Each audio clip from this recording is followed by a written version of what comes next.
आपके पास पैसा तो है नहीं, हो जाता है। कैसे हो जाता है? लोग देखते हैं दान वान खुद दे देते वैसे बच्चा, बस यही बात हमें कम जम रही है, इसीलिए हैं ज्यादातर। वो हम कह नहीं पा रहा हूँ यही बात। अगर तुम बच्चा लेबरी करके पैसा कमा के और फिर अपना खाते हुए साइकिल से जाते, बहुत, तुम गृहस्थ होकर बच्चा फिर वो अंधा बटे पड़ा चबाए वाली बात सुनाओ। एक अंधा एक दुकान में गया, वहां मूंज की रस्सी बटी जाती थी, तो उससे और कुछ देखने वाली काम तो हो नहीं सकती, बटना आता था। तो कहा कि 1 रुपया 1 हाथ रस्सी। सुबह से शुरू किया, उधर भैंस का पड़ा लगा था और वो मूंज की थी, वो जितना सकिलाता वो चबाता जाता। जब शाम हुई, वो जितना हाथ में था उतना ही था, पूरी रस्सी चबा गया, पड़ा, कुछ नहीं मिला। कुछ ऐसा ही होता है बच्चा, अंधा बटे और पड़ा चबाए, एक कहावत है। अगर दूसरे से पैसा ले रहे हो बच्चा, दूसरे का भोजन खा रहे हो, मेहनत इतनी कर रहे हो, तो लाभ उनको मिलेगा बच्चा, तुमको क्या लाभ मिलेगा? क्योंकि तुम गृहस्थ वेश में हो। अगर विरक्त वेश है तो बात अलग बन जाती है कि भगवान जैसे चलावे अब उनके। तुम गृहस्थ हो, हम गृहस्थों से प्रार्थना करते हैं, कहीं भी कुछ बट रहा हो ऐसे मत करना, तुम्हारे पुण्य क्षीण हो जाएंगे। जैसे परिक्रमा हो रही, हलवा बट रहा है, यार भूखे मर रहे हो, घर में जाकर नमक रोटी खा लेना, उपवास करके परिक्रमा कर। कोई दूध बांट रहा है, कोई चाय बांट रहा है, आप बाबा जी हो, आप विरक्त हो? नहीं, यही तो सब कहेंगे, प्रसाद है ले लीजिए। तुम भी कमाओ, कभी सोचो कि 5 किलो हलवा बना के हम भी बांटेंगे, खाने की जरूरत नहीं। बच्चा हमारी बात मान लेना, कह इसलिए नहीं पा रहे हो कहीं तुम्हें बुरा ना लग जाए, ये बच्चा लाभ मिलने के कम चांस हैं इसमें। जो आपकी सेवा करेगा वो आपको अंधा बटा और पड़ा चबा गया। किसी का भी अपनी मेहनत करके फिर जो करते और किसी से मतलब न रखते, तो बहुत बड़ी उपलब्धि हो जाएगी, 12 ज्योतिर्लिंग।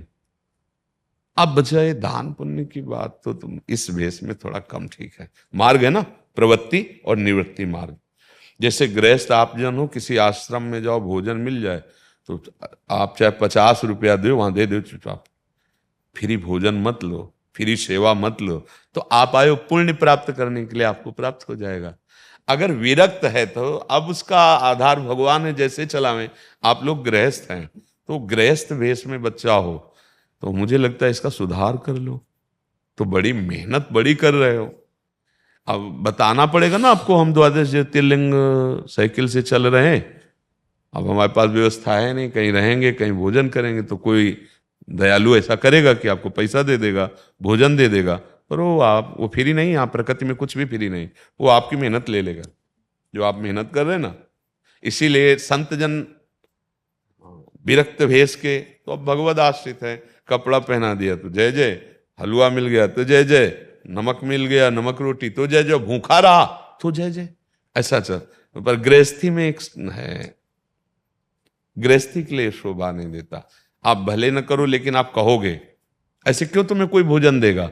आप पहले कहोगे मैं 12 ज्योतिर्लिंग साइकिल से यात्रा कर रहा हूं, मेरी कोई व्यवस्था नहीं है, जो भगवान करते हैं वही कर देते हैं। अब ये बात सुनकर सबको लगेगा कि थोड़ा अर्थव्यवस्था, थोड़ा भोजन व्यवस्था, वो आपको सब जो, वो सब जा रहा है, आपके जेब का धन, जो ये मेहनत है ना, ये जा रही है।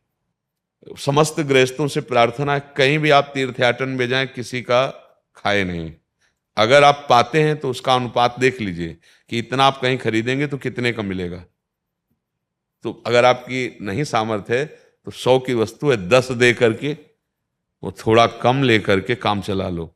अगर आप भरपूर वहां सेवा लेते हैं, मुझे आए थे सुकृत करने, वो आपके सुकृत और जो पुराने भी थे, वो वहां, यही बहुत होश की बातें होती है, सत्संग से यही पता चलता है कि जैसे आप परिक्रमा कर रहे हैं, आप वृंदावन आए हैं, तो आप कहीं देख रहे हैं कि ऐसा चलो खा लेते हैं, नहीं नहीं नहीं, उपवास करो, भूखे रहना, कष्ट सह जाना, और अपने से 2 रुपया 4 रुपया अगर भी है, कुछ ले लिया, पानी पी लिया, पेट भर लिया, काम चल जाएगा। हमें दूसरे का नहीं, मेहनत करके पाना है गृहस्थ धर्म में। यही तो गलतियां हो जाती, तभी लाभ नहीं मिलता कि हम गए थे तीर्थयाटन करने और पर अशांति है। अरे कैसे, भगवत मार्ग में चलने वाले को एक नियम है, प्रवृत्ति मार्ग और निवृत्ति मार्ग। ये बच्चा आपकी प्रवृत्ति के विपरीत मार्ग की चेष्टाएं हो रही, किसी से अर्थ लेना, किसी से भोजन लेना। अब आप देख लीजिए और आप सुधार कीजिए। तो मेहनत बहुत कर रहे हो यार, साइकिल से 12 ज्योतिर्लिंग बहुत मेहनत की बात है। सब कुछ मिल जाएगा, लेकिन जो इसका फल मिलना चाहिए उसमें घाटा पड़ जाएगा, क्योंकि आप प्रवृत्ति मार्ग से चल रहे। अगर आप बाबा जी होते तो फिर ये बात नहीं कहते हम, पर आप गृहस्थ मार्ग से चल रहे, इसलिए सावधान।